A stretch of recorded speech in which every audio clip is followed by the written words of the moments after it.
Hello everyone, hello hello hello hello. कैसे सारे के सारे? ऑल गुड, ऑल नाइस, बढ़िया है सब। वापस से मिल रहे हैं हम अपने उम्मीद बैच के लिए। उस दिन कमेंट्स में मैं देख रहा था, अरे फर्स्ट चैप्टर नहीं हुआ, अरे फर्स्ट चैप्टर नहीं हुआ। तो ये है हमारा first chapter, reproduction in organisms. कितनी सारी चीजें हैं इस चैप्टर की जो हम कब पढ़ चुके थे? Yes, sexual reproduction in flowering plants में पढ़ी।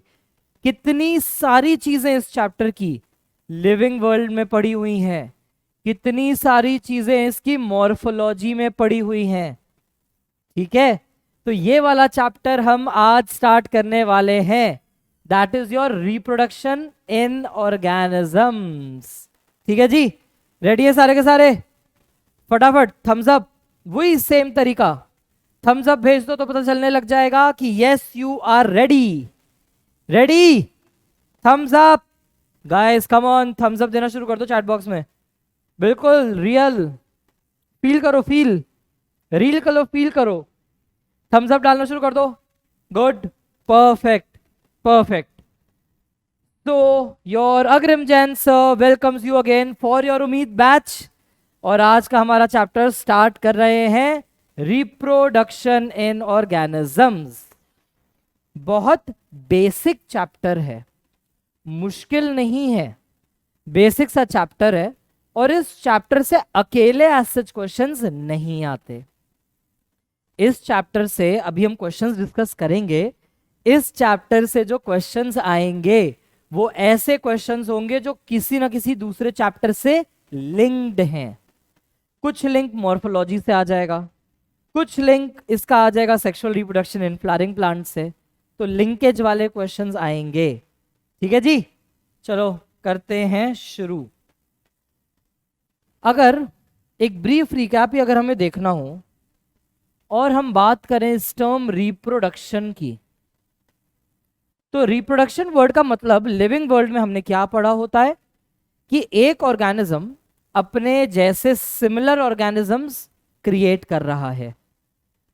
तो reproduction is giving birth to offspring.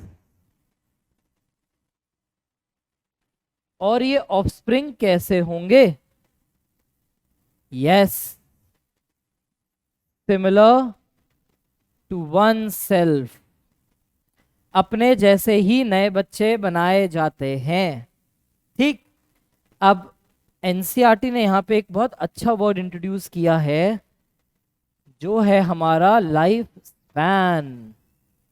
दो वर्ड्स हमें देखने को मिलते हैं, लाइफ साइकिल और लाइफ स्पैन। लाइफ साइकिल की अगर मैं बात करूं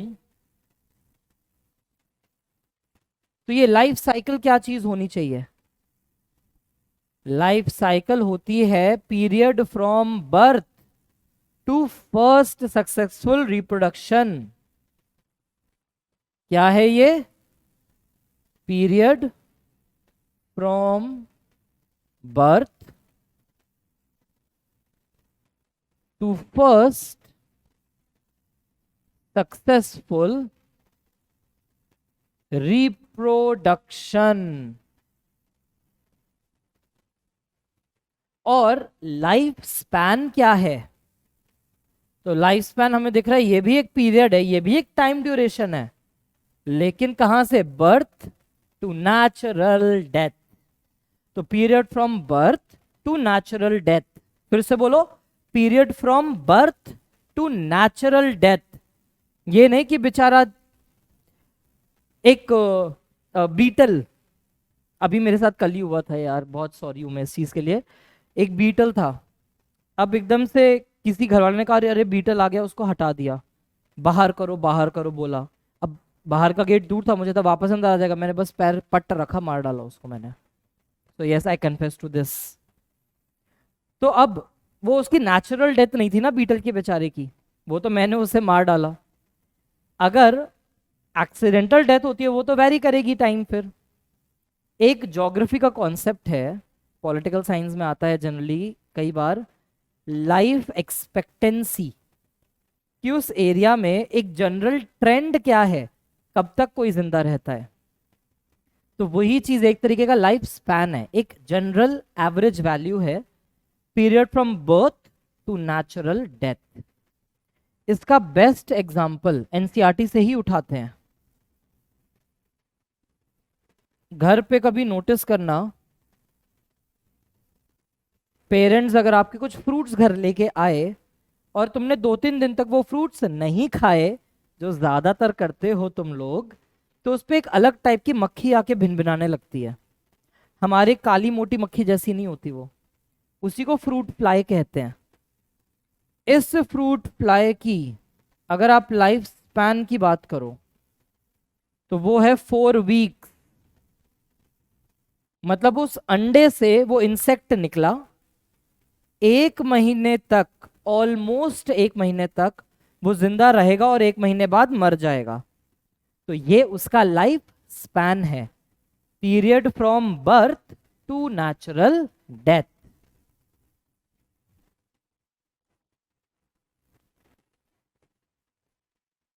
लाइफ साइकिल की अगर मैं बात करूं तो वो है 2 वीक्स।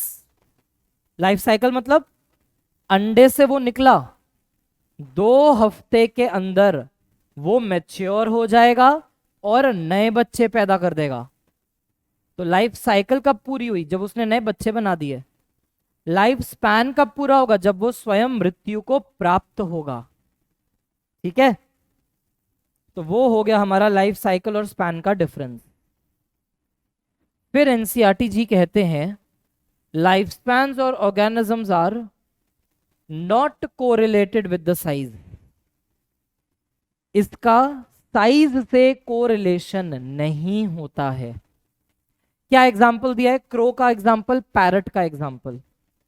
अब जो आपका क्रो है और पैरट है, साइज तो सेम सेम है, लेकिन क्रो का लाइफ स्पैन है कम, 14 से 15 साल। और नेचुरल कंडीशंस में parrot can live for more than 100 years. Imagine, 100 साल से ज्यादा तोता हमारा जिंदा रह सकता है। शायद इसीलिए पुरानी मूवीज जब देखते थे ना, जादुई मूवीज, मैजिकल मूवीज जब देखते थे, तो बोलते नहीं थे कि उसने अपनी जान तोते में डाल दी है। अब तोता जिंदा रहेगा 140 साल तक, तो वो इंसान भी जिंदा रहेगा 140 साल तक। तो शायद ऐसा ही कुछ हो, कुछ जादू चल रहा हो वहां पे। तो कोरिलेशन नहीं है। मैंगो ले लो, बैनियन ले लो, दोनों पेड़ फैल सकते हैं उतने ही, लेकिन मैंगो की जिंदगी कम है, बैनियन की तो कितनी हो सकती है। कितने ही बैनियन ट्रीज हैं 300 साल पुराने, 400 साल पुराने। आम के पेड़ नहीं मिलते इतने पुराने। फिर जो चीज हमें बड़े मुश्किल से जिंदगी में समझ में आता है, death of every individual is a certainty. हर व्यक्ति विशेष की मृत्यु होना निश्चित है। कब, कहां, कैसे वो नहीं पता, होनी ही तो है मृत्यु। ठीक है, तो डेथ इज अ सर्टेनिटी, होगी ही होगी। No individual is immortal. कोई भी एक विशेष व्यक्ति या कोई ऑर्गेनिज्म, फॉर दैट मैटर कुछ भी ले लो, इमॉर्टल नहीं है, अमर नहीं है। लेकिन अब थोड़ी साइंस घुसा देते हैं। Except single celled organisms. Single celled organisms biological classification में पढ़े थे? क्या पढ़े थे? चलो कमेंट बॉक्स में fill in the blanks. Single celled organisms में दो ऐसी क्या चीज लिखूं कि सारे सिंगल सेल ऑर्गेनिज्म उसमें कवर हो जाएं? दो ऐसे कौन से टैक्सॉन लिखूं कि ये दोनों सिंगल सेल्ड ऑर्गेनिज्म को कवर कर लें? Except for single cell organism, वो दोनों वर्ड्स एनसीईआरटी में हैं। Both words are there in the NCERT. चलो जी, दिमाग के घोड़ों को दोहराया जाए, डालो इसमें। हाँ, वेरी गुड। जिनका भी आंसर आ रहा है, प्रोटिस्टा, एंड बैक्टीरिया, वो बिल्कुल सही बोल रहे हैं। तो प्रोटिस्टा एंड बैक्टीरिया, प्रोटिस्टा में सारे यूनिसेलुलर यूकैरियोट्स पढ़े थे बायोलॉजिकल क्लासिफिकेशन में। Bacteria kingdom Monera, all of them are all of them are unicellular. Eukaryote निकल जाता तो बहुत बड़ी गलती हो जाती, फिर ऐसे मेरे मुंह से निकल गई वाली चीज हो जाती है। तो सारे प्रोटिस्टा, सारे बैक्टीरिया सिंगल सेल्ड ऑर्गेनिजम्स हैं। उनके लिए आप कह सकते हो कि शायद दे आर इमॉर्टल। क्यों कह पाते हैं? साइंस को नजर में रखते हुए। प्यारा सा डायग्राम एक लगा दिया है। छोटू सा बेबी, बेबी थोड़ा बड़ा हुआ, थोड़ा और बड़ा हुआ, इस वाले स्टेज पर तुम सब हो अभी, ठीक है? किसी की बात नहीं सुनते हो, सिर्फ अपनी अपनी मर्जी चलाते हो। अपनी मर्जी नहीं चलानी है। हर टीचर तुम्हें बताता है पढ़ाई कैसे करनी है, वही करना है। बायो के लिए बताया था, एनसीईआरटी एकदम लाइन बाय लाइन एकदम अच्छे से चाट जानी है एनसीईआरटी। धीरे धीरे जाके बुजुर्ग हो जाएंगे, फिर मृत्यु को प्राप्त हो जाएंगे। अब यूनिसेल ऑर्गेनिजम्स की अगर हम बात करें, if we talk of any unicellular organism, जो कि बैक्टीरिया हो प्रोटिस्टा हो, उससे फर्क नहीं पड़ता। हमें पता है उन सब के पास स्पेशल एबिलिटी है कि ये अपने आप को डिवाइड कर करके दो डॉटर सेल में स्प्लिट कर लेते हैं। एक इंडिविजुअल से दो में स्प्लिट हो जाते हैं। और कोई भी चीज आज सच मरी नहीं, इसकी डेथ तो नहीं हो रही ना।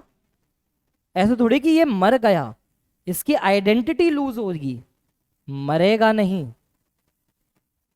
तो यूनिसेल ऑर्गेनिज्म के अंदर there is no part left to die. जब मरने के लिए कुछ बचा ही नहीं तो मरा कैसे? कोई चीज बची ही नहीं है तो मरेगी कैसे? फॉर एग्जाम्पल, कल को मेरे पास कोई जादुई शक्तियां आ जाए और मैं अपने आप को ही एज इट इज दो अग्रिम सर्स में डिवाइड कर दूं, एज इट इज। अब एक अग्रिम सर तुमको मिले, तुम उनसे गुस्सा थे, तुमने उनको डिश क्यों कर दिया, गए, टाटा बाय बाय। और एक सेकंड वाली जो कॉपी थी, मान लो मैं ही, तो अभी भी है, तो टेक्निकली तो नहीं मरा। मैंने फिर से एक जादुई शक्ति से फिर से अपने आप की मान लो 5-6 कॉपीज बना दी। अब 5-6 कॉपी बन गई तो 6 अग्रिम सर हो चुके हैं। दो को फिर से कुछ हो गया, एक को ट्रक ने कुछ कर दिया, एक बिल्कुल खाई में गिर गया पैराग्लाइडिंग करते हुए। 4 अभी भी बचे हैं, तो अभी भी जिंदा है, तो टेक्निकली तो मरे ही नहीं ना। यही कॉन्सेप्ट यहां पर है। There is no part left to die in unicellular organisms. तो इसलिए एनसीईआरटी की लाइन कहती है no individual is immortal except single celled organism. ठीक है? फिर अब एनसीईआरटी ने यहां पे कुछ कुछ दे रखा है। सबसे पहले प्रायोरिटी पे याद रखना एनसीईआरटी। बटरफ्लाई का लाइफ स्पैन 1 से 2 वीक, क्रो का 15, पैरट का 140, क्रोकोडाइल का 60, टॉर्टोइस का 100 से 150 ईयर्स। ठीक है? अब यहीं पे देख लो, टॉर्टोइस की बॉडी अलग है, पैरट की बॉडी अलग है, फिर भी लाइफ स्पैन सिमिलर। क्रो और पैरट का बॉडी स्ट्रक्चर वगैरह सिमिलर है, फिर भी लाइफ स्पैन में इतना डिफरेंस। इसके अलावा एलिफेंट 60 से 90 ईयर्स रह सकता है।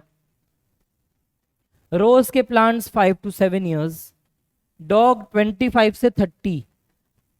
अब एक ये जनरल एस्टिमेट है।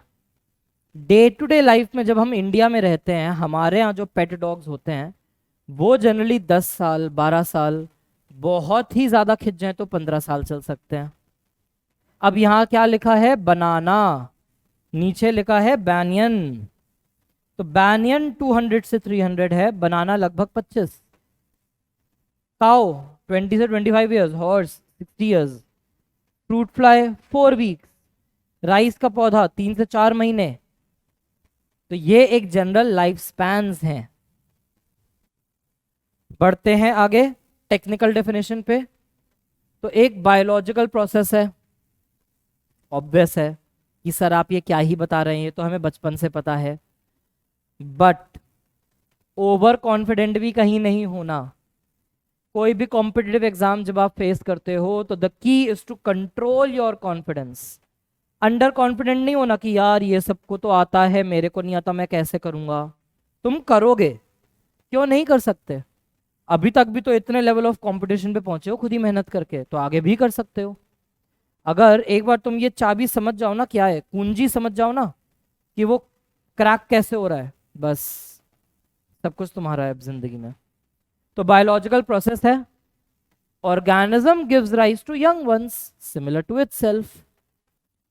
ऑर्गेनिज्म कैसे हैबिटेट में रहता है, उसकी खुद की फिजियोलॉजी क्या चल रही है, और बहुत सारे फैक्टर्स हैं जो डिसाइड करेंगे रिप्रोडक्शन कैसे होगा।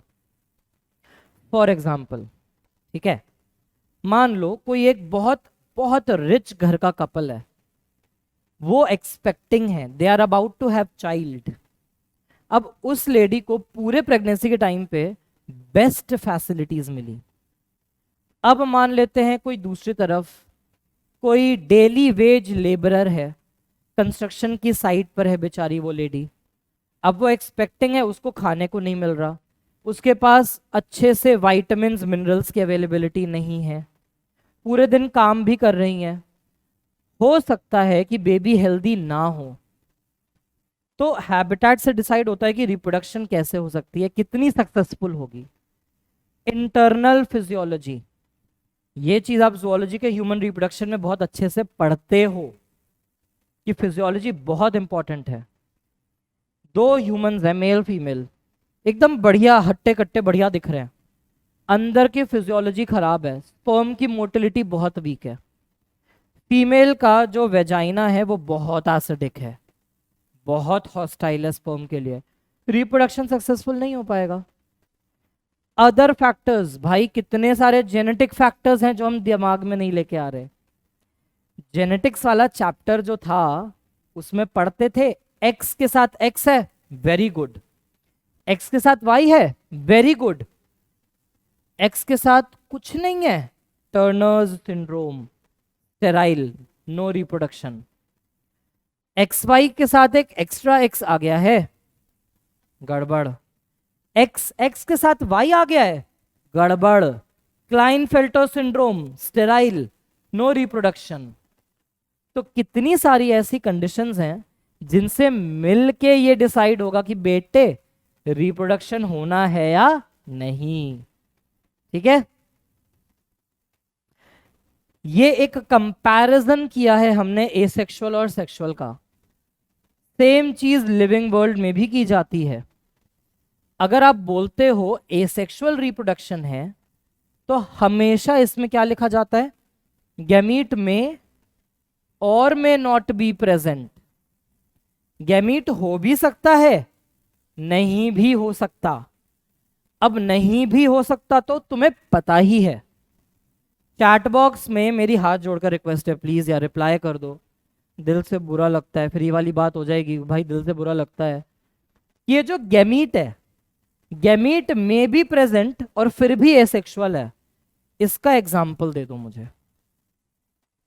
गैमीट है फिर भी वो एसेक्सुअल रिप्रोडक्शन है, इसका एग्जाम्पल प्लीज चैट बॉक्स में डाल दो मेरे प्यारे बच्चों, प्यारे प्यारे बच्चों, पापा मम्मी के प्यारे प्यारे बच्चों, मेरे प्यारे प्यारे बच्चों, सबके प्यारे बच्चों, पीडब्ल्यू की जान बच्चों, डाल दो फटाफट आंसर। हाँ जी, गैमीट है फिर भी एसेक्सुअल है। एक चीज तो मैंने पढ़ाई थी लेक्चर में, ऐसे नाक ना कटवाओ भाई, ऐसे नाक ना कटवाइए भाई, बुरा लग जाएगा।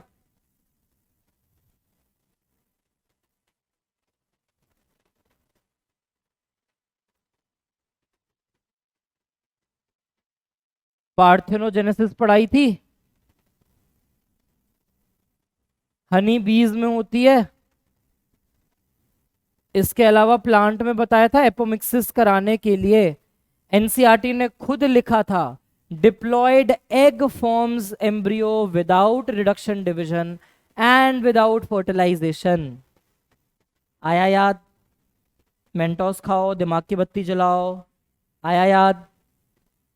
तो गैमीट हो भी सकता है, नहीं भी हो सकता, लेकिन कभी भी फर्टिलाइजेशन नहीं होगी।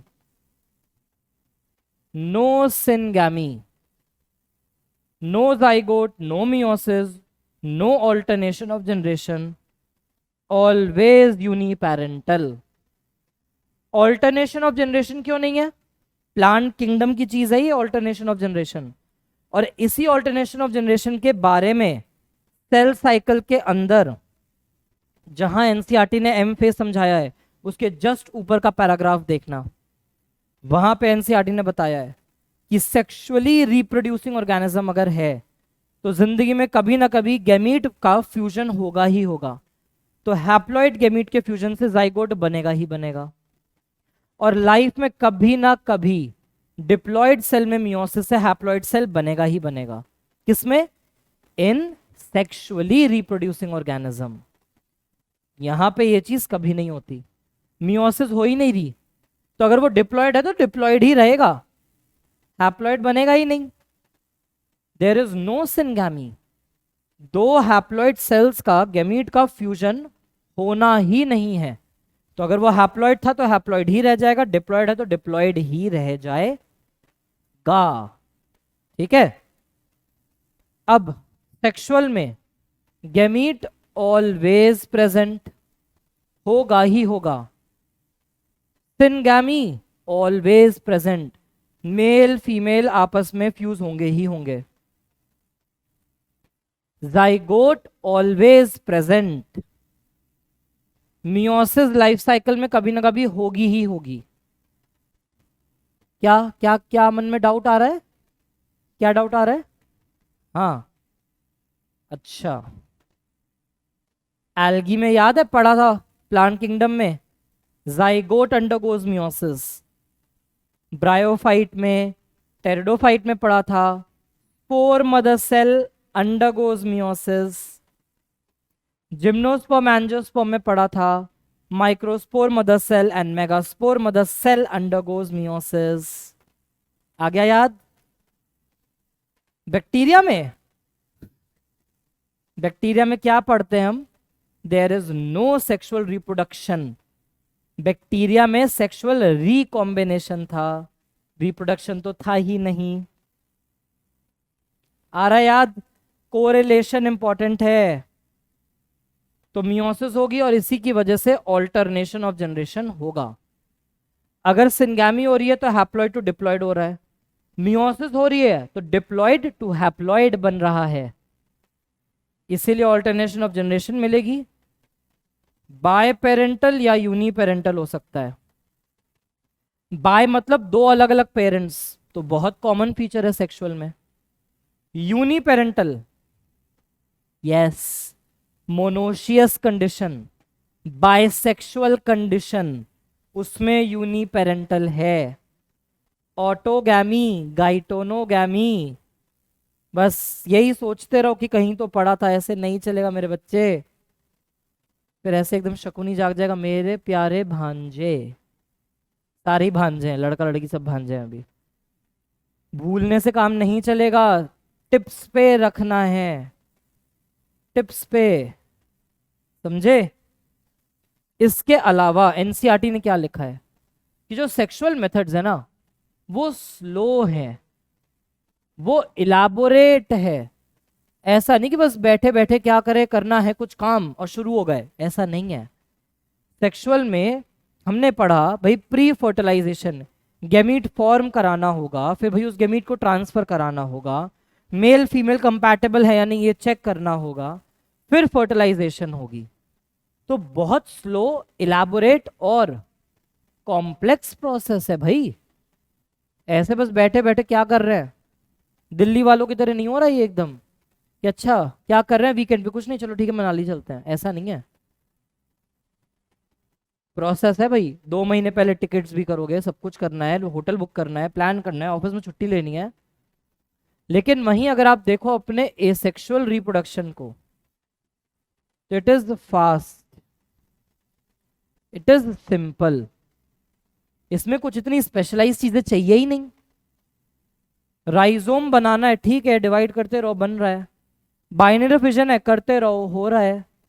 शक्कर बनाना है, अंडरग्राउंड स्टेम बना लो, हो गई। ठीक है, तो ये है तुम्हारा एसेक्सुअल सेक्सुअल के डिफरेंसेस इन योर टेबल। बहुत सिंप्लीफाइड टेबल बना के दी हुई है। पहले वाले पॉइंट ब्रेनस्टॉर्मिंग के थे, जहां पे कई बच्चे पास हो गए और कई थोड़ा फेल भी हो गए, बट कोई चक्कर नहीं है। Everyone knows failure is just one step of success. बहुत सारे फिलॉसफी ये चीज ही बताती है कि जब आप कोई भी काम गलत करते हो तो आपको पता चल जाता है अच्छा ये तरीके से इस काम को नहीं करना चाहिए। Then you can actually impart wisdom to others. कि कोई पूछे सर ये काम करना है, तो तुम उसको गाइड करो उस काम तक पहुंचने के लिए, और बाकी तरीके तुम बता सकते हो अच्छा ये देखो नहीं ही करना होता, तब ना सही गाइडेंस होगी। Spoon feeding is not guidance, always remember this. ये मैंने बहुत बच्चों में नोटिस किया है, उनको स्पून फीडिंग चाहिए कि अरे सर बता दो ना।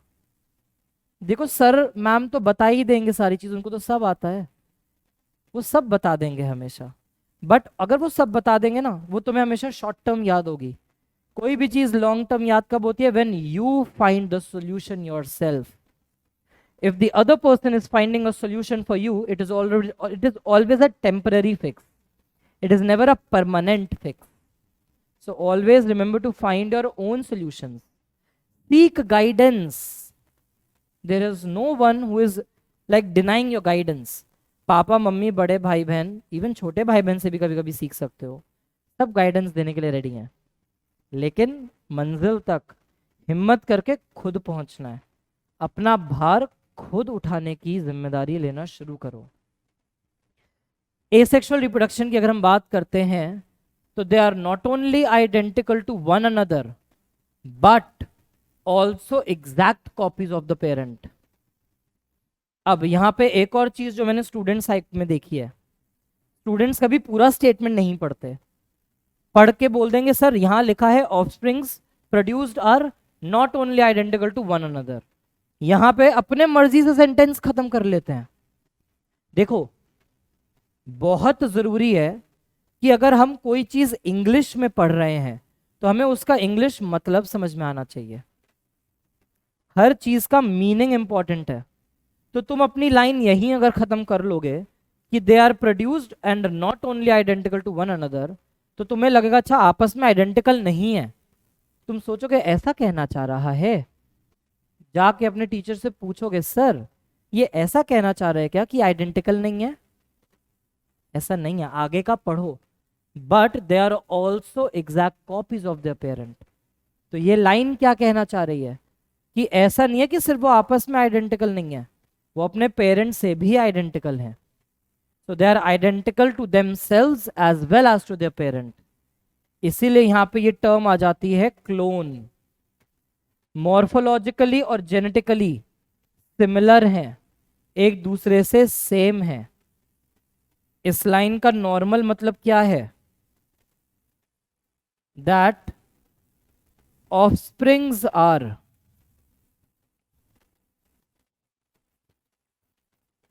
identical to one another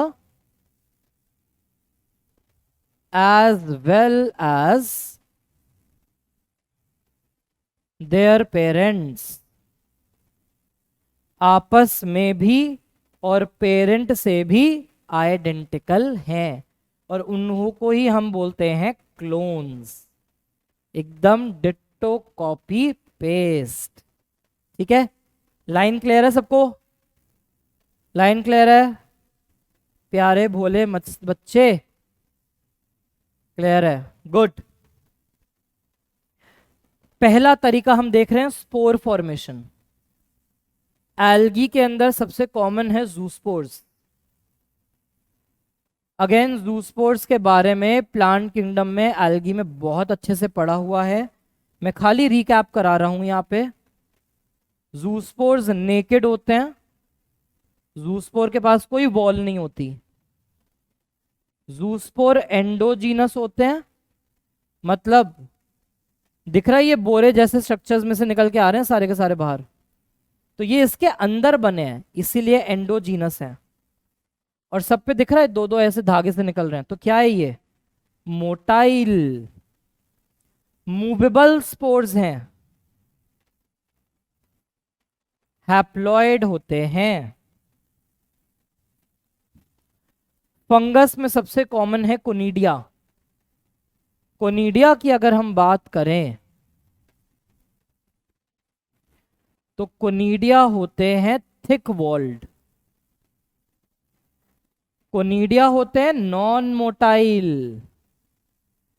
sir ना खो जाएं, 11th की बायोलॉजिकल क्लासिफिकेशन की एनसीईआरटी में दे रखा है non motile spores are known as a planospores. ये भी हैप्लॉइड है, लेकिन ये किसी चीज के अंदर नहीं बन रहा, डायरेक्ट बाहर सरफेस पर बन रहा है, एक्सोजीनस। और एनसीईआरटी ने ये चीज 11th में बताई है कि ये जो स्ट्रक्चर देख रहे हो ना बॉटल जैसे, फ्लास्क जैसे, इसी का नाम 11th में लिखा हुआ है स्टेरिगमाटा। तो कुछ भी नया नहीं है, एनसीईआरटी 11th। अमीबा बनाता है सूडोपोडियोस्पोर। बचपन में जब छोटे थे तो पढ़ाया जाता था कि अमीबा कराता है मल्टीपल फिजन। नॉर्मली तो दो में डिवाइड होता है, लेकिन अगर कभी लगता है कंडीशन अनफेवरेबल है तो सिस्ट बना के अपने अंदर मल्टीपल फिजन्स कराता है, दो पे नहीं रुकता, दो से आगे डिवाइड होता जाएगा। तो क्या कराते हैं अमीबा भाई साहब? क्या लिखा एनसीईआरटी ने? एनसीईआरटी ने लिखा कि अनफेवरेबल कंडीशन में ये अपने आप को, अगर है कंडीशन अनफेवरेबल, तो 3 लेयर्ड वॉल से अपने आप को कवर कर लेता है। इसी को हम बोलते हैं एनसिस्टेशन। एक सिस्ट बना के अपने को उसके अंदर छुपा लिया, ठीक है जी, छुपा लिया। छुपा के क्या कर रहा है फिर? छुपा के वो बना रहा है बहुत सारे डॉटर न्यूक्लियस। क्या बनाए उसने? बहुत सारे डॉटर न्यूक्लियस। जब फेवरेबल कंडीशन आने वाला होता है, इन सबको प्लाज्मा मेम्ब्रेन से फिर कवर कर देता है और ये बन जाते हैं मेरे सूडोपोडियोस्पोर्स। फेवरेबल कंडीशन में क्या होता है? वॉल तोड़ी जाती है, रप्चरिंग ऑफ सेल वॉल। तो जब कंडीशन फेवरेबल हो जाएगी, वो जो सिस्ट है वो ब्रेक हो जाती है।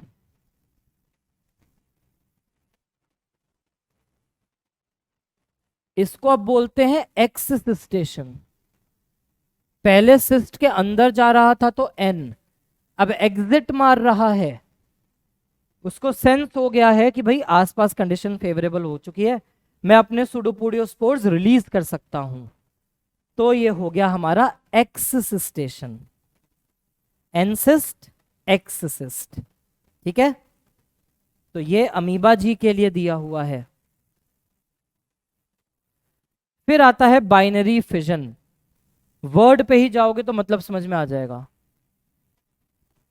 फिजन फ्यूजन तो फिजिक्स में भी शायद पढ़ते हो। फिजन मतलब होता है ब्रेक। बाइनरी किसके लिए आता है? दो, तो एक पेरेंट है वो दो डॉटर सेल्स में डिवाइड हो रहा है, तो this is binary fission. Parent की आइडेंटिटी खत्म हो रही है, इसका ये मतलब नहीं है कि पेरेंट मर गया। अभी बताया था 1 से 10 अग्रिम सर बन जाए, तुम 2 को मार भी डालो 8 तब भी जिंदा है। तुम बाकियों में से 7 को भी मार दो तब भी एक अभी भी जिंदा है। फिर वो एक बाइनरी फिजन मल्टीपल फिजन करके फिर से ग्रो कर जाएंगे। तो पेरेंट की आइडेंटिटी समाप्त। बंटवारा सारा एकदम इक्वल है, कैरियोकाइनेसिस साइटोकाइनेसिस आर इक्वल, बिल्कुल इक्वल बंटवारा होगा।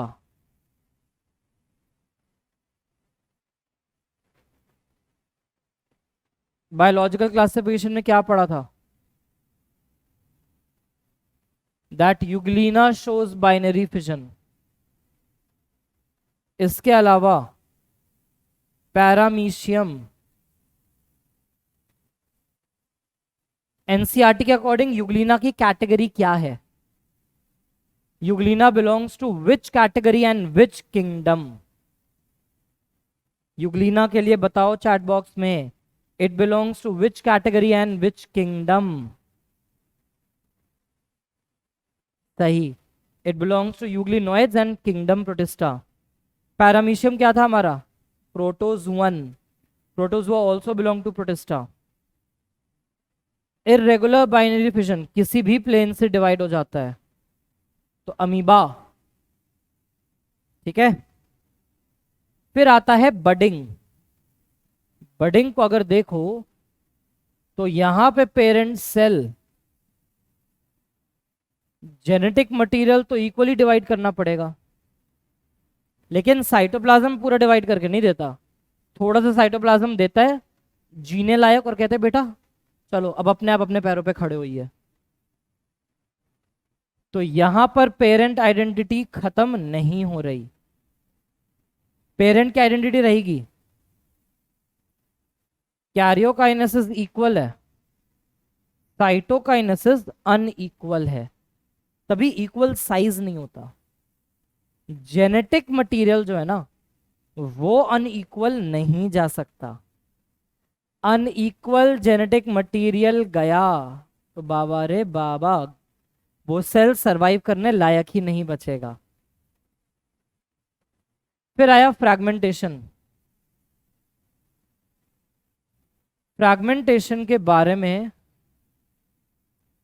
11th में एनसीईआरटी ने क्या लिखा है?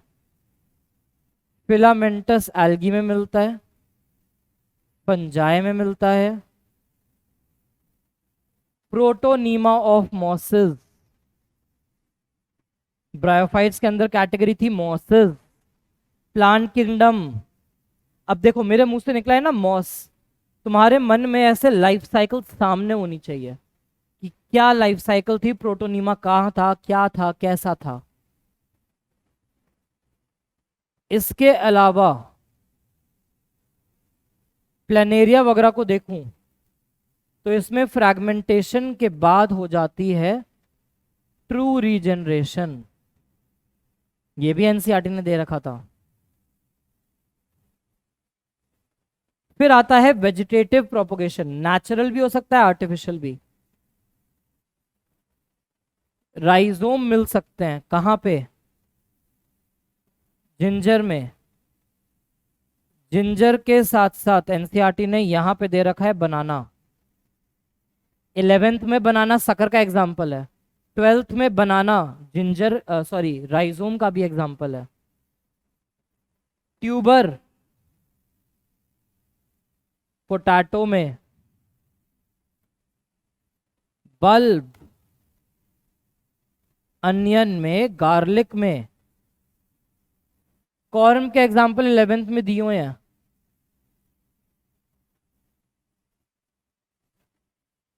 जमीकंद दिया है, कोलोकेशिया दिया है। All of them are natural vegetative propagules. इनको अगर आप सॉइल में डालोगे, फेवरेबल कंडीशन दोगे तो नए पौधे बना के दे देंगे। आलू में सबने देखा होगा, ये नजर आता है, ये छोटे छोटे गड्ढे नजर आते हैं, इन्हीं को कहा जाता है आईज ऑफ पोटैटो। ये आईज क्या रिप्रेजेंट कर रहे हैं? These are nodes and these nodes have axillary buds. तो पोटैटो में जो छोटी छोटी आंखें दिखती हैं, पोटैटो क्या था? Modified stem. तो वो जो छोटी छोटी आंखें दिखती हैं पोटैटो में, वो आईज है, वो हमारी नोड है, उस पे आने वाली बड हमारी एक्सिलरी बड है। तो ये हो गया नेचुरल वेजिटेटिव प्रोपोगेशन। मॉर्फोलॉजी देखो, मॉर्फोलॉजी के वीडियोस खोल के देखो, सर मत चकराओ। Runner in grasses, runner in strawberry, runner in oxalis.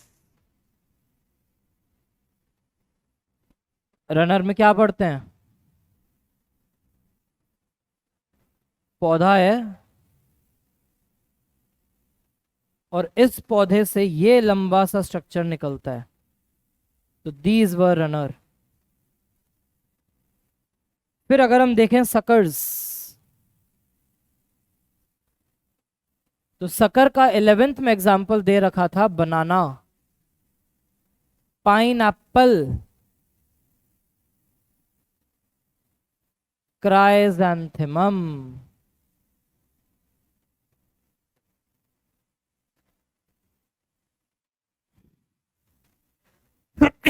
Sorry, sucker के लिए क्या बताया एनसीईआरटी ने? सकर के लिए एनसीईआरटी ने बताया that the main stem grows underground.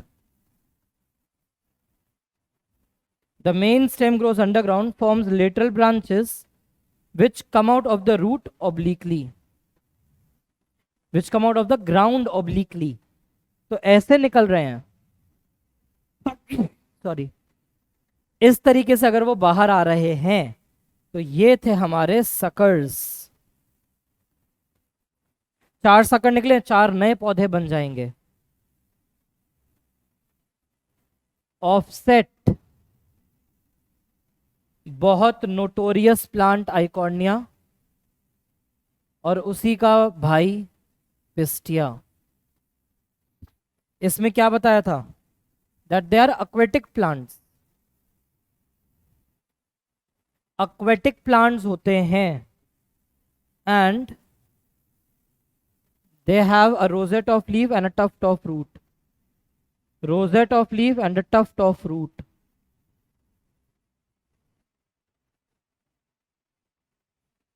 They form short internodes. तो ये जो छोटे छोटे इंटरनोड्स बनाते हैं, यही है इनके ऑफसेट। हर ऑफसेट से ही नया पौधा बनता जा रहा है। And the last is stolon. Stolon हमें मिलता है जैस्मिन में, मिंट में। सारे 11th की मॉर्फोलॉजी है ये। स्टोलॉन के लिए कहा था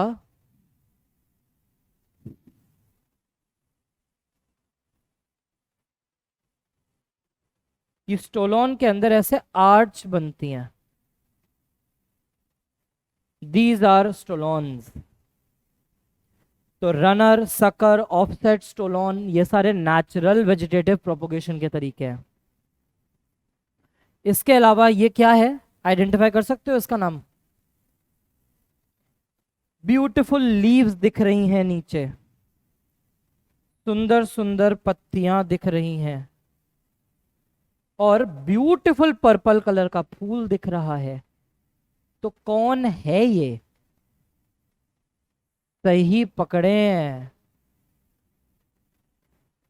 आइचोर्निया नहीं है, आइकॉर्निया है। द कॉमन वाटर हायसिंथ, या फिर बंगाल का खौफ, टेरर ऑफ बंगाल, ये है हमारा आइकॉर्निया क्रासिपस। टेरर ऑफ बंगाल क्यों बोल रहे हैं? पहली चीज, ये यहां का नहीं है, एग्जॉटिक इन्वेजिव प्लांट है। जैसे पार्थीनियम आया था ना यूरोपियंस की वजह से, ऐसे ही ब्रिटिशर्स भी जब आए तो बंगाल साइड से, हिस्ट्री दूसरे चैनल पे देखना तुम, हिस्ट्री यही बताती है कि भाई बंगाल वाली साइड से जब वो आए तो उन्होंने ब्यूटीफुल फ्लावर, ब्यूटीफुल लीफ की वजह से ये पौधा भी लेके आए। तो यूरोपियंस के साथ ही आया था। It has very beautiful flowers and leaves.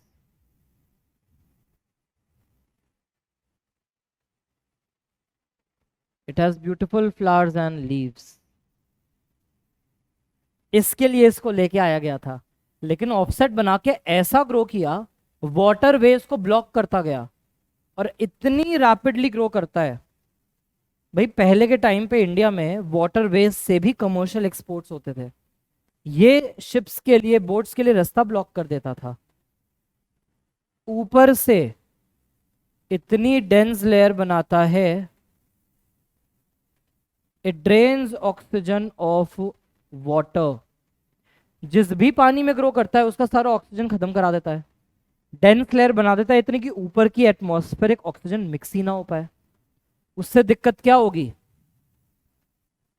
बेचारी सारी की सारी मछलियां बिना ऑक्सीजन के मरने लग जाएंगी। और धीरे धीरे क्या होगा, वो पानी, वो वाटर बॉडी खराब हो जाएगा, यूट्रोफिकेशन कराने लगेगा। 12th के लास्ट चैप्टर में पूरा यूट्रोफिकेशन डिस्कस किया जाता है। तो ये आइकॉर्निया के बारे में सारी बातें ध्यान रखनी है। फिर नेचुरल में आती हैं बर्ड्स। अब नॉर्मल बर्ड की अगर तुम बात करो तो वो नोड पे आनी ही चाहिए। Normal birds should come on node, लेकिन बर्ड एडवेंटिशियस भी हो सकती है। The birds could be adventitious कैसे? एनसीईआरटी ध्यान से अगर पढ़ोगे ना तो एनसीईआरटी में लिखा हुआ है कि पूछा है उन्होंने तुमसे कि डालिया कैसे वेजिटेटिवली प्रोपोगेट करेगा। तो डालिया जो है उसके पास रूट बड्स होते हैं। इसके साथ साथ स्वीट पोटैटो, शकरकंद, उसके पास भी रूट बड्स होते हैं।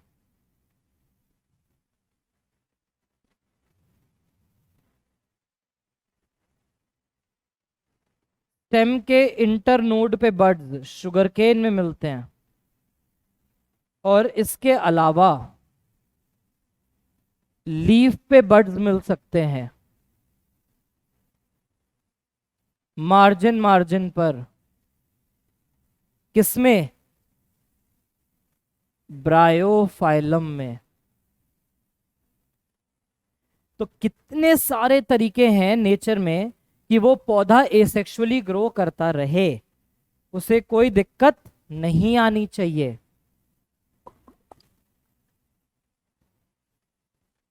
पी लो पानी तुम भी। मैगी लेके बैठो साथ साथ, है ना? मैगी खा रहे हो साथ साथ, भूख लग रही है मुझे। फिर एक चीज जो 11th में नहीं थी वो है बल्बिल।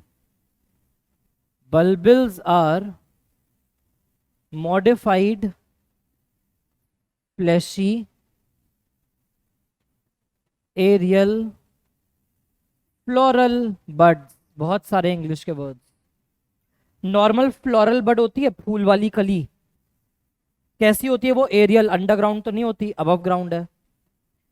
तो जो फ्लोरल बर्ड है वो फ्लैशी हो जाती है, फूड स्टोर करके इस तरीके से बर्ड्स बन जाते हैं, ये जहां भी गिरेंगे ना वहां से नए पौधे बना लेंगे। तो ये बेस्ट एग्जाम्पल हमें दिखता है अगेव में, या इसे अगावे भी कह सकते हैं, which is your century plant. ठीक है, तो ये है हमारा बल्बिल। बल्ब में क्या डिफरेंस है, यही पूछना चाह रहे हैं, मन में सवाल आवत रही। बल्ब, पहली चीज, बल्ब अंडरग्राउंड था, ये अबव ग्राउंड है। दूसरी चीज, बल्ब एक वेजिटेटिव स्ट्रक्चर है, उसमें वेजिटेटिव बड्स हैं, ये फ्लोरल बड है। ठीक है, फिर आते हैं आर्टिफिशियल। आर्टिफिशियल में कटिंग हो सकती है, लेयरिंग हो सकती है, ग्राफ्टिंग हो सकती है, टिश्यू कल्चर हो सकता है। ये सब एनसीईआरटी में नहीं है, बट एक जनरल आइडिया के लिए, बस रेफरेंस के लिए है, ये बचपन से पढ़ते आ रहे हो।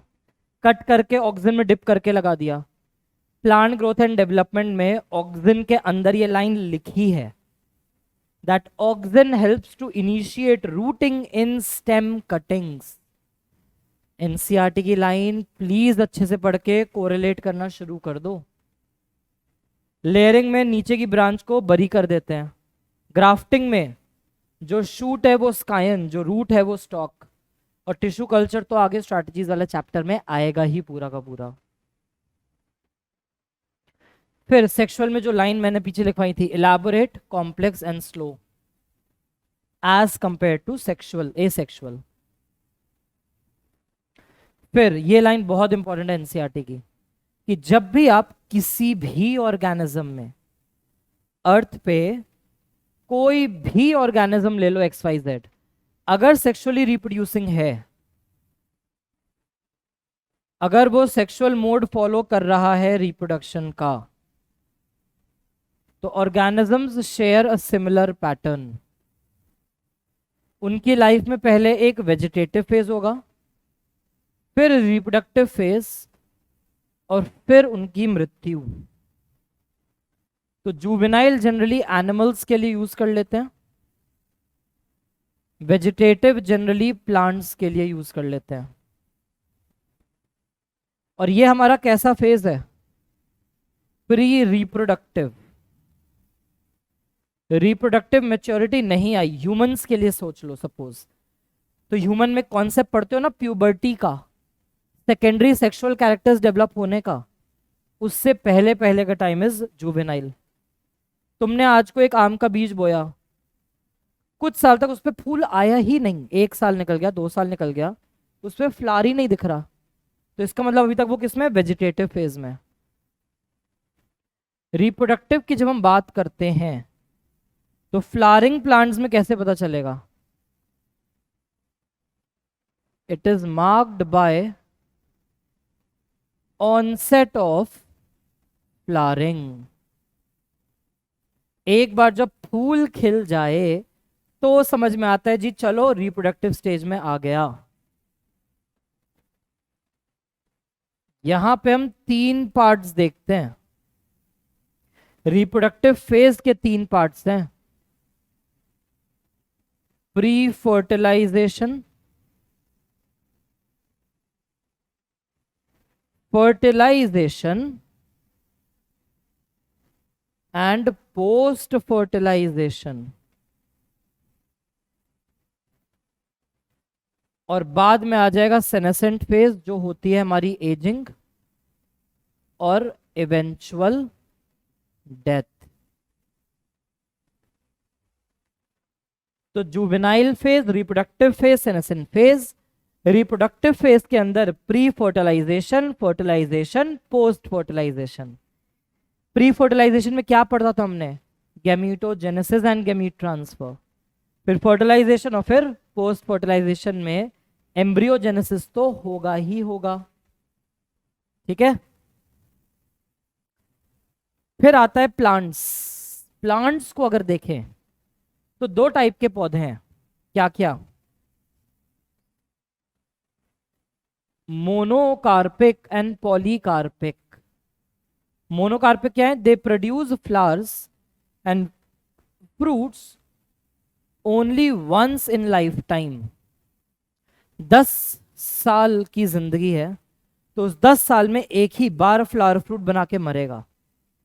1 साल की जिंदगी है, 4 महीने की जिंदगी है, एक ही बार फ्लावर फ्रूट बनाएगा फिर मर जाएगा। तो जीवन काल में फ्लावरिंग फ्रूटिंग एक ही बार करेगा, फिर उसका मरना निश्चित है, तो वो कहलाते हैं मोनोकार्पिक। इनमें वो 3 फेजेस एकदम साफ साफ पता चलते हैं। सारे के सारे एनुअल्स, सारे के सारे बायएनियल्स, बहुत देसी तरीके से याद रखना है इसको। एनुअल्स वो जिनकी जिंदगी 1 साल या उससे कम में ही पूरी हो जाती है। 3-4 महीने है तो भी एनुअल, 1 साल है तो भी एनुअल।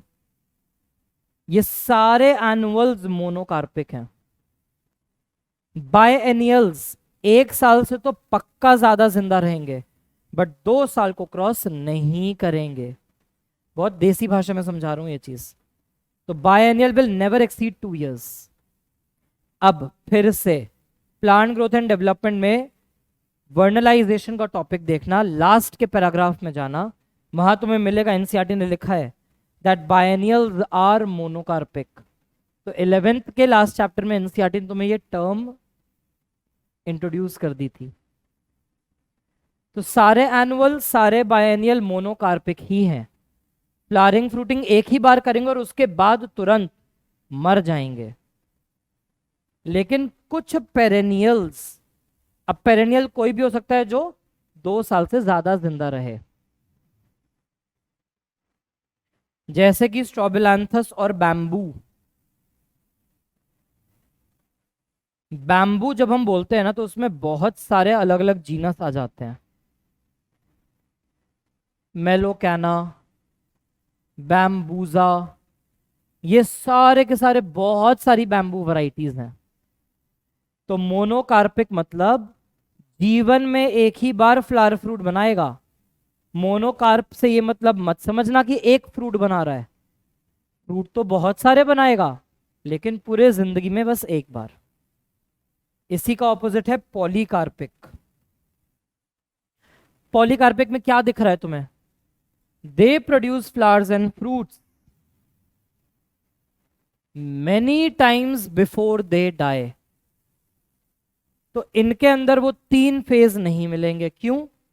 तुमने बीज बोया, बोया, उससे पौधा निकला, निकला, तो वो वेजिटेटिव फेज है। पहली बार जाके सुंदर खुशबूदार फूल आ गए, रिप्रोडक्टिव फेज है। ठीक है।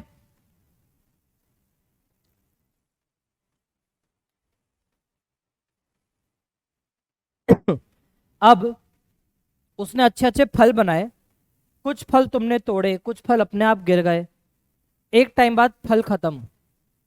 अब अभी जो हमने केस पढ़ा था उसके अकॉर्डिंग अब इस पौधे को मर जाना चाहिए एजिंग करते करते, लेकिन ऐसा नहीं है। अब ये जाएगा एक इंटरमीडिएट रेस्टिंग पीरियड में, जिसको हम बोलते हैं रिकवरी फेज। इस टाइम ये नॉर्मल पत्ते वत्ते बनाता रहेगा, फ्लावरिंग नहीं करेगा। अगले सीजन में फिर से फ्लावर्स आएंगे, फिर से फ्रूट्स आएंगे, और ऐसा बार बार चलेगा कि फ्लावर आया फिर रेस्टिंग, फिर फ्लावर फ्रूट आए फिर रेस्टिंग, फिर फ्लावर फ्रूट आए फिर रेस्टिंग, फिर आगे कभी जाके उसकी मृत्यु होगी। तो यहां पे रिकवरी फेज आता है। रिकवरी फेज को ही हम बोलते हैं inter flowering period. 2 flowering seasons के बीच का गैप। ज्यादातर पेरेनियल्स इसी ग्रुप में आते हैं। एप्पल, मैंगो, पियर, कीवी, वाटरमेलन, कुकुरबिट्स, कुछ भी पेरेनियल उठा लो वो इसी में आएगा। बैनियन, पीपल, नीम, सब इसी में है। कुछ ऐसे हैं जो सीजन बाय सीजन करेंगे ये फ्लावरिंग फ्रूटिंग। मैंगो हो गया हमारा, वाटरमेलन हो गया, एप्पल हो गए, पर्टिकुलर सीजन में ही फ्लावर करते हैं। और कुछ मेंबर्स जैसे चाइना रोज पूरे 12 महीने उस पर कभी ना कभी फ्लावर और फ्रूट्स बनते हैं। उसके फ्रूट टिपिकल फ्रूट नहीं है जो तुम देखते हो। स्ट्रोबिलैंथस के लिए क्या लिखा है? It flowers once every 12 years, ऐसा एनसीईआरटी ने लिखा है। तो ये एनसीईआरटी ने क्यों लिखा है?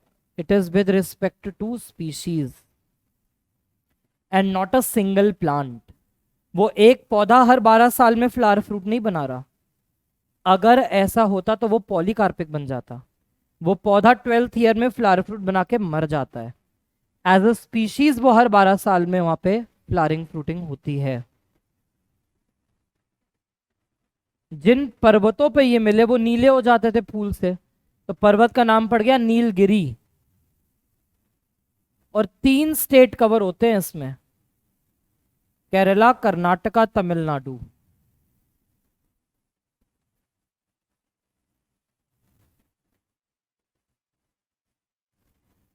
तो it flowers once every 12 years. अब यहाँ पे एनसीईआरटी की एक और चीज है। एनसीईआरटी ने आज तक लिखा है कि इसकी लास्ट फ्लावरिंग सितंबर अक्टूबर 2006 में हुई थी, लेकिन इसके 12 साल बीत चुके हैं। 2018 के आसपास इसकी मास फ्लावरिंग हो चुकी है। इसी को बोला जाता है नीला कुरेंजी। बैम्बू को अगर देखें तो एनसीईआरटी ने कहा है it lives vegetatively for 50 to 100 years. 50 से 100 साल भाई साहब जिंदा रह सकते हैं, लेकिन ये 12 साल में जाके फ्लावर फ्रूट बना के मर जाते हैं। वैसे ये 50 से 100 जो भी इनका लाइफ स्पैन है, एंड में जाके फ्लावरिंग करेंगे और फिर मर जाएंगे। तो ये पेरेनियल क्यों है? क्योंकि 2 साल से ज्यादा जिंदा है। मोनोकार्पिक क्यों है? क्योंकि एक ही बार फ्लावर फ्रूट बनाते हैं, फिर मरेंगे ही मरेंगे। ठीक है, ये दोनों डायग्राम स्ट्रोबिलैंथस के और ये बैम्बू के फ्लावर्स। ठीक, देख लो, ये है नीलगिरी हिल्स। अगर नीलगिरी हिल्स घूम के आए हो तो कमेंट बॉक्स में डाल देना, बाद में देखूंगा मैं। फिर आता है concept sexuality in organisms, one of the very confusing concepts given there in NCERT. Animal की अगर मैं बात करूं, अगर मैं बोलता हूं कि मेरा एनिमल बायसेक्सुअल है, तो इसी को मैं यहां पे मोनोशियस भी कह सकता हूं। मोनोशियस मतलब male and female are present, sex organs are present on same parent body. इसी को हम बोल सकते हैं होमोथैलिक। होमो मतलब सेम, थैलस मतलब body. Male and female sex organ are present on same parent. इन्हीं के लिए एनिमल्स में आप एक हर्माफ्रोडाइट वर्ड यूज करते हो। और वहीं अगर मैं वर्ड लगा दूं यूनिसेक्सुअल, तो इसका मतलब उस पेरेंट पर एक ही सेक्स ऑर्गन है, आइदर मेल और फीमेल। अलग अलग बॉडी पर मेल और फीमेल होंगे, तो ये बन गया मेरा डायोशियस या हेटेरोथैलिक।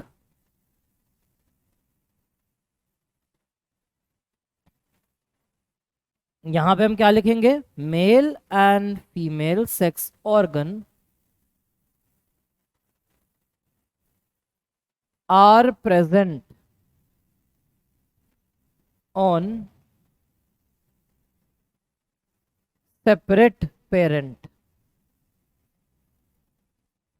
तो ये एनिमल्स के केस में, एनिमल के केस में आप बायसेक्सुअल, मोनोशियस, होमोथैलिक सब सेम है। डायोशियस, हेट्रोथैलिक, यूनिसेक्सुअल सब सेम है। लेकिन अगर हम आए प्लांट्स पे, तो सबसे पहले प्लांट्स में हम बात करते हैं रिप्रोडक्टिव ऑर्गन फ्लावर की, और हम बोलेंगे फ्लावर बाइसेक्सुअल होगा या फ्लावर यूनिसेक्सुअल होगा। मतलब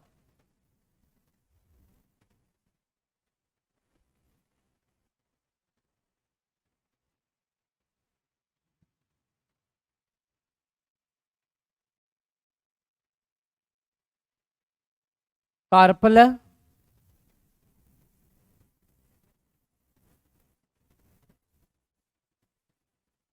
साथ में स्टेमन भी है, सेपल्स भी हैं, और साथ में पेटल्स भी हैं। ये है बाइसेक्सुअल कंडीशन, ये है बाइसेक्सुअल फ्लावर। इसी फ्लावर में male and female both sex organs are present. Flower has both male and female sex organ.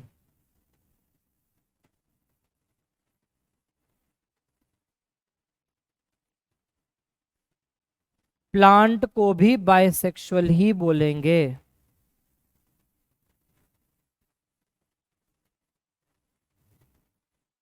Morphology में जो 4 फैमिलीज दी हुई हैं वो सब हमारी बाइसेक्सुअल हैं। एक ही फ्लावर में मेल फीमेल दोनों स्ट्रक्चर्स हैं। पिंक कलर से हमने क्या बनाया है? ये स्टेमन, मेल रिप्रोडक्टिव ऑर्गन है। येलो कलर से बनाया है प्यारे प्यारे बच्चों के लिए कार्पल, फीमेल सेक्स ऑर्गन है। अगर मैं कह रहा हूं कि फ्लावर यूनिसेक्सुअल है, इसका मतलब क्या हो जाएगा? कि या तो अब वो फ्लावर स्टैमिनेट है या वो फ्लावर पिस्टिलेट है। स्टैमिनेट में सिर्फ मेल होगा, पिस्टिलेट फ्लावर में सिर्फ फीमेल स्ट्रक्चर होगा।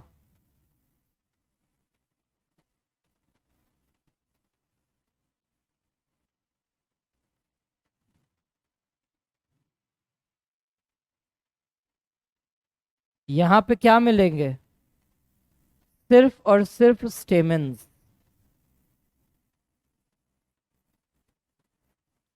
और यहां पे क्या मिलेंगे? सिर्फ और सिर्फ कार्पल्स।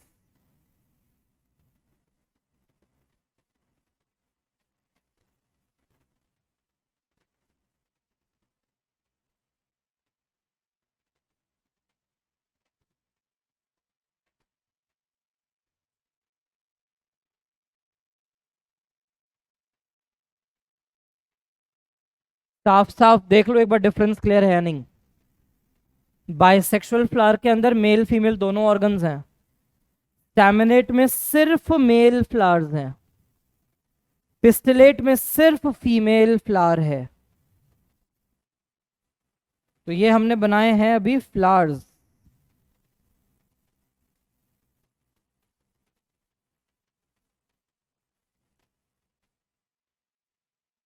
एक ही फ्लावर छोड़ते हैं।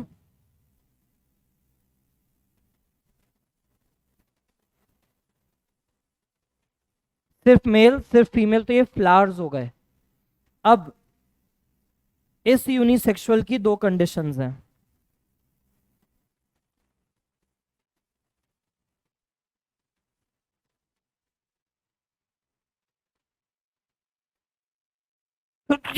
सॉरी, या तो मोनोशियस प्लांट होगा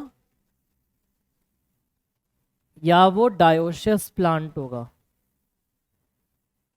तो साफ साफ दिख रहा है प्लांट के केस में monoecious dioecious uni sorry unisexual की condition, I am so sorry, unisexual की कंडीशंस हैं। बाइसेक्सुअल के अंदर मोनोशियस नहीं है। इवन दो एनसीईआरटी ने मिक्स करके लिख दिया है, एनसीईआरटी ने मिक्स करके लिख दिया है bisexual and monoecious, unisexual and dioecious, but वो एनिमल्स के लिए करेक्ट है, प्लांट के लिए करेक्ट नहीं है। प्लांट के लिए the correct thing is unisexual is dioecious. क्या मतलब है इसका? फ्लावर कैन बी बाइसेक्सुअल और यूनिसेक्सुअल। यूनिसेक्सुअल में 2 कंडीशंस है, staminate and pistillate flowers. Plant could be monoecious and dioecious. तो मोनोशियस प्लांट अगर मैं बनाऊं तो मोनोशियस का मतलब होगा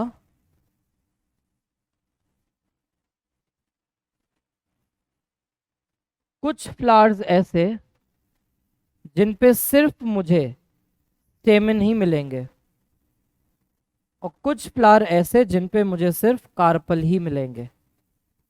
तो unisexual male and unisexual female are on same parent body. तो ये है मोनोशियस। और अगर मैं बात करूं डायोशियस प्लांट की,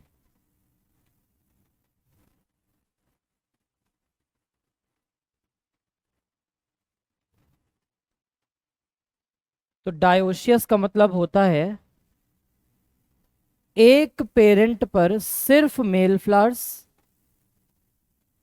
और दूसरे पेरेंट पर सिर्फ फीमेल फ्लावर्स।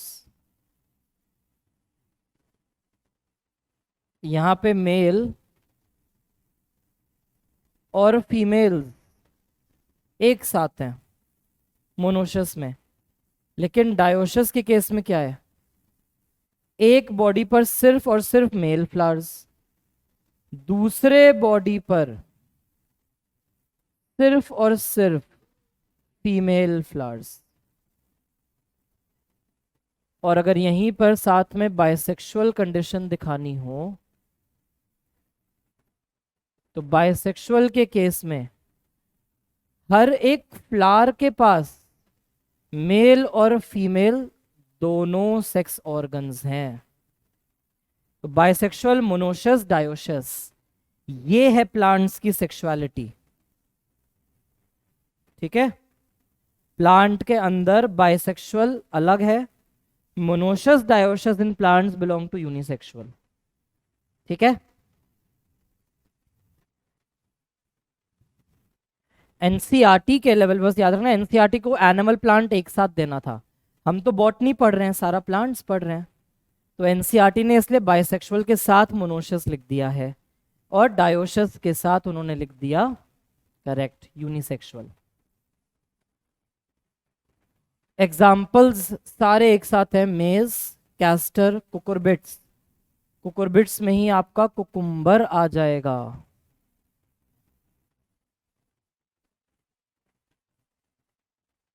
कोकोनट, ज़ोस्टेरा, कारा, ये सारे मोनोशस हैं।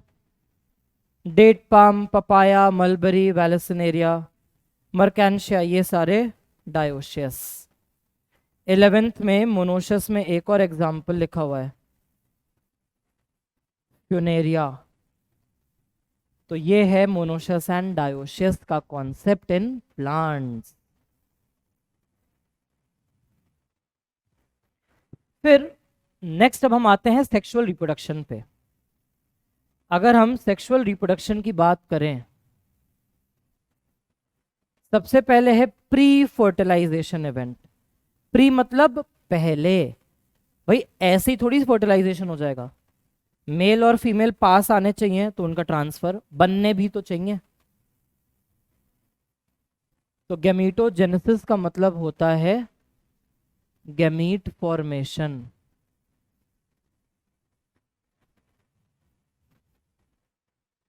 अब 11th में पढ़ा था, हो सकता है कि दोनों गैमीट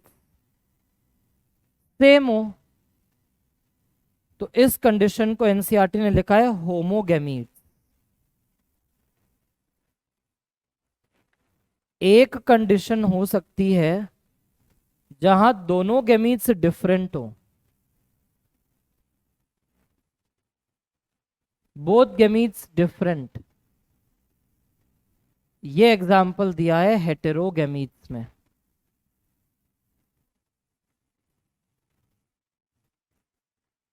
एनसीईआरटी में वर्ड लिखा है, in majority of the organism we have heterogametic condition. Volvox, fucus, chara, ये सारे हेटेरोगैमेटिक हैं। इसके अलावा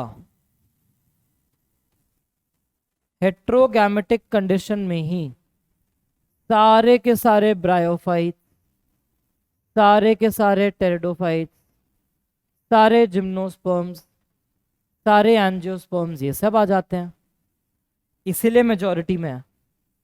होमोगैमीट अगर हमें देखना हो तो होमोगैमीट्स हम स्पायरोगायरा में पढ़ लेते हैं, 11th में यूलोथ्रिक्स में पढ़ लेते हैं,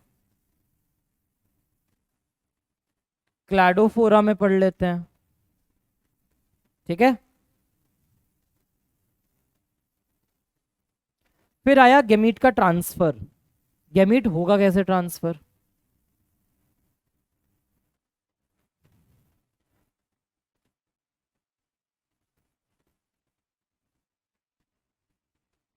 थ्रू वाटर। पानी में मेल गैमीट या फीमेल्स को रिलीज कर दिया जाता है। तो बहुत सारे एल्गी में ऐसा होता है ब्रायोफाइट्स में ऐसा होता है, टेरिडोफाइट्स में ऐसा होता है, बहुत सारे फिशेस में, एम्फीबियंस में ऐसा होता है।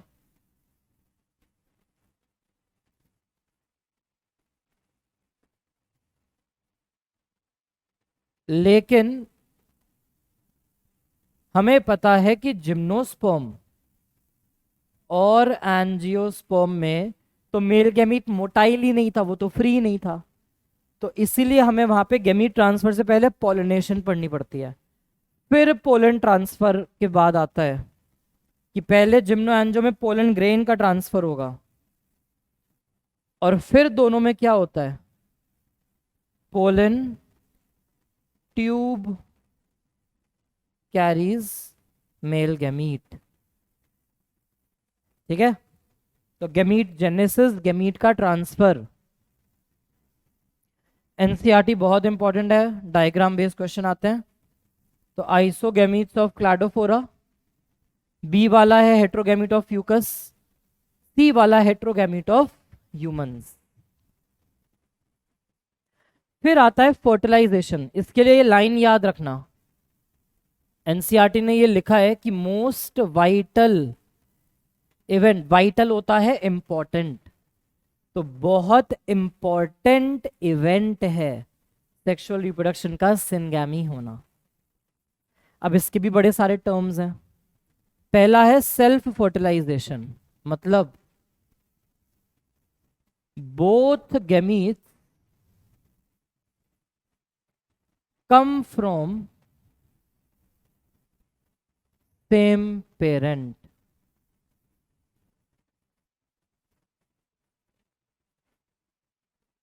तो बाइसेक्सुअल कंडीशन हो या मोनोशियस कंडीशन हो, उसमें सेल्फ फर्टिलाइजेशन काउंट होगा, पेरेंट सेम होना चाहिए। हमने पढ़ा था ऑटोगैमी, हमने पढ़ा था गाइटोनोगैमी। तो ये सब में क्या है, पेरेंट वही रहता है, तो वहां पे आपको सेल्फ फर्टिलाइजेशन मिलती है।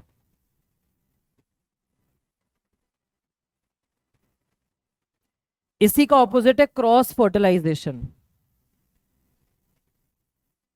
Gametes come from two different parents. तो डायोशियस में यही होगा, या हमने पढ़ा था प्लांट में जीनोगैमी, उसमें भी यही होगा। तो दो टर्म्स ये हो गई, सेल्फ एंड क्रॉस। इसके अलावा हमारी टर्म है external fertilization. Gametes fuse outside female body. Female body के बाहर फर्टिलाइजेशन होगा, बहुत लार्ज नंबर में male gamete and female gamete are released. क्योंकि रैंडम इवेंट है ना, वो खुला समंदर है, सब स्पीशीज के गैमीट वही हैं, तो अपने वाले से फ्यूजन ही तो सक्सेसफुल होंगे। ऐसा थोड़ी है कि रैंडम किसी भी मछली का स्पर्म किसी के भी एग से फ्यूज हो जाएगा, ऐसा नहीं होता। तो मेल फीमेल एक तो दोनों लार्ज नंबर में गैमीट रिलीज करते हैं, ऊपर से they have great Synchrony. Synchrony मतलब टाइमिंग्स है, ऐसा नहीं मेल गैमीट छोड़ के चला गया फिर एक हफ्ते बाद फीमेल आ रही है वहां पे गैमीट निकालना है, या फीमेल ने एग्स छोड़ दिए बाद में एक हफ्ते बाद मेल आ रहा है। सेम टाइम पर लार्ज नंबर पर मेल फीमेल रिलीज होते हैं और मैक्सिमम चांस ऑफ फर्टिलाइजेशन होता है। लेकिन एक बहुत बड़ा ड्रॉबैक है इसका,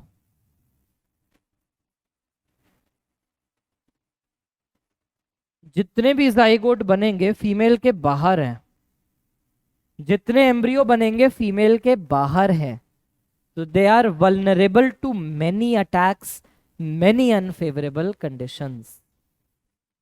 तो ये सारे फीचर किसके हैं, एक्सटर्नल फर्टिलाइजेशन। एक्सटर्नल फर्टिलाइजेशंस के लिए एनसीईआरटी ने कहा है बहुत सारे एल्गी में होता है, फिशेस में होता है, एम्फीबियंस में होता है। इंटरनल का क्या मतलब है? That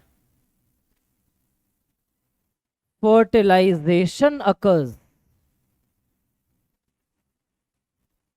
inside female body। Female body के अंदर होगा। अब इस रीजन की वजह से यहां पर जो फीमेल गैमीट होती है उनका नंबर भी मेल के कंपैरिजन में कम होता है और ये स्टेशनरी हो जाती हैं। तो बेसिकली ज्यादातर केसेस में oogamous रिप्रोडक्शन हो जाएगी। फीमेल तो गैमीट अंदर ही रहेगा, मेल ने आके फ्यूज होना है, तो बहुत सारे मेल्स रिलीज होते हैं। प्लांट्स के केस में सारे ब्रायोफाइट्स, सारे टेरिडोफाइट्स, सारे जिम्नोस्पर्म्स, सारे एंजियोस्पर्म्स इंटरनल फर्टिलाइजेशन दिखाते हैं। मैमल्स के केस में सब इंटरनल फर्टिलाइजेशन दिखाएंगे।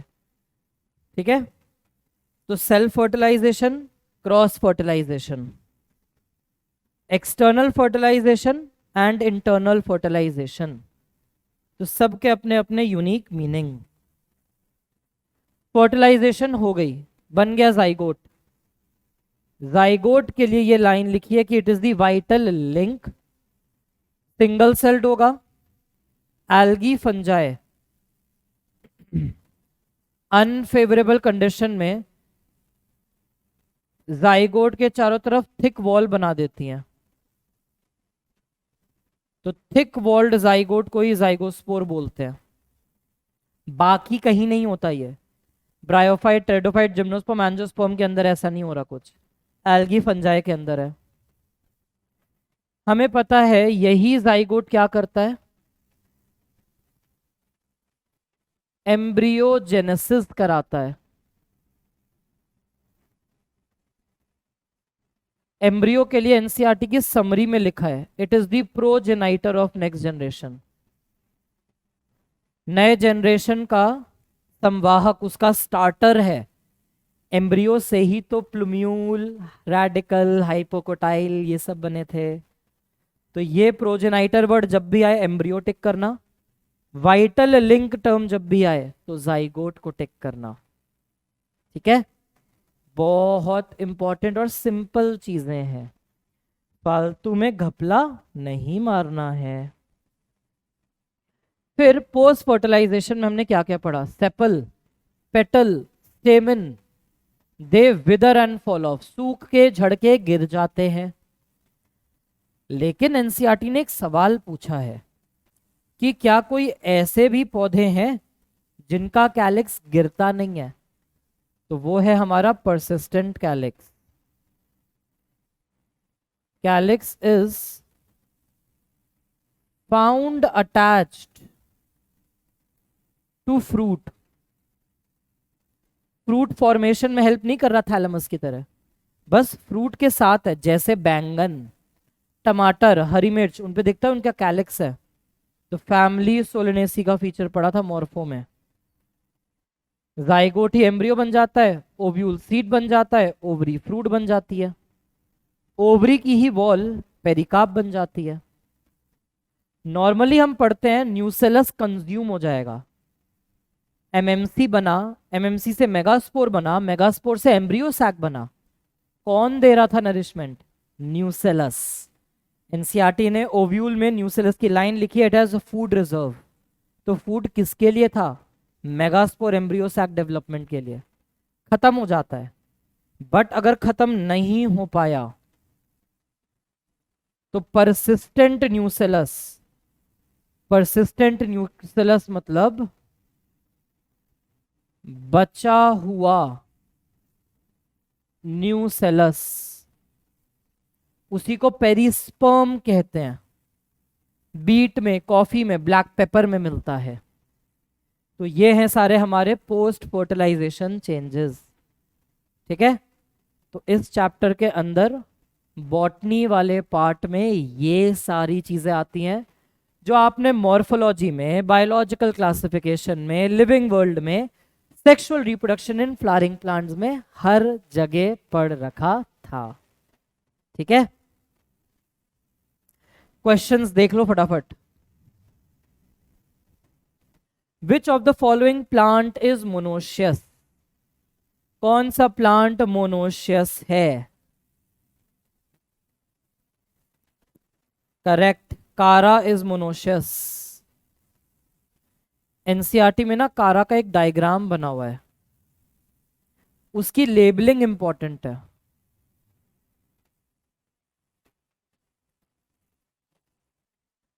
कारा के अंदर उसकी लेबलिंग इंपॉर्टेंट है। ये है उसका मेल और ये है फीमेल सेक्स ऑर्गन। कारा का डायग्राम है ये एनसीईआरटी का। ठीक है, वहां पे उन्होंने बताया है that the male is known as antheridium and the female is known as oogonium. Diagram based question आ जाता है। कैरेका पपाया, पपाया का ही नाम है। प्लांट किंगडम में दिया हुआ है ये दोनों। लग रहा होगा कि ये तो पढ़ा नहीं, प्लांट किंगडम में दिया है मर्कैंशिया साइकस डायोसिस।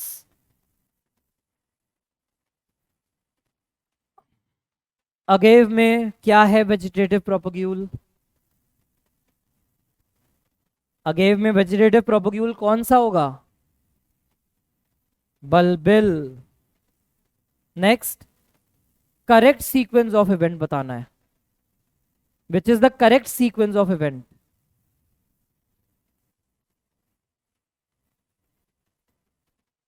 गैमीटोजेनेसिस के बाद सिनगैमी तो नहीं हो सकती। गैमीटोजेनेसिस के बाद सिनगैमी नहीं होगी। Gametogenesis, gamete transfer, syngamy, zygote. Gametogenesis, gamete transfer, syngamy, zygote. Gametogenesis, gamete transfer, syngamy, zygote. सारे सही हैं यहां तक। अब आगे, जाइगोट के अंदर सीधा डिफरेंशिएशन नहीं हो सकता, डिवीजन होगा। वो डिवाइड होगा, डिवाइड होने के बाद सीधा ऑर्गन्स नहीं बन सकते। तो सेल डिफरेंशिएशन देन ऑर्गेनोजेनेसिस। तो ये वाला थर्ड तो कट ही चुका था, बचा क्या हमारे पास? ऑप्शन 1। नेक्स्ट, ऑफसेट्स कैसे प्रोड्यूस होते हैं? ऑफसेट किस डिवीजन से प्रोड्यूस होंगे? पढ़ा था एसेक्सुअल रिप्रोडक्शन में क्या होगा? सिर्फ और सिर्फ माइटोसिस। पार्थिनोकार्पी नहीं, पार्थिनोजेनेसिस नहीं। ऑफसेट में क्या हो रहा था? शॉर्ट इंटरनोड्स माइटोसिस करके ग्रो कर रही हैं। ना ही पार्थिनोकार्पी है, ना ही पार्थिनोजेनेसिस।